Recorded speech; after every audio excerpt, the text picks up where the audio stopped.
ce qui a marqué la génération Transal, c'est que cet avion marque la mémoire collective puisqu'il est arrivé pendant une période où la conscription était forte.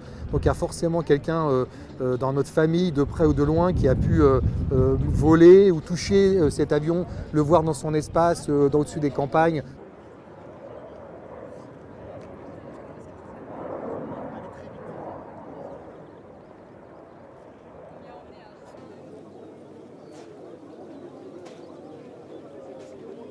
Voilà, dernier vol du Transal, dernier passage. Je pense que son atout principal, c'est notamment son train d'atterrissage qui nous permettait encore une fois d'aller se poser sur n'importe quel type de piste, en sable, en herbe, en latérite, bosselé, des pistes pas droites, etc., etc.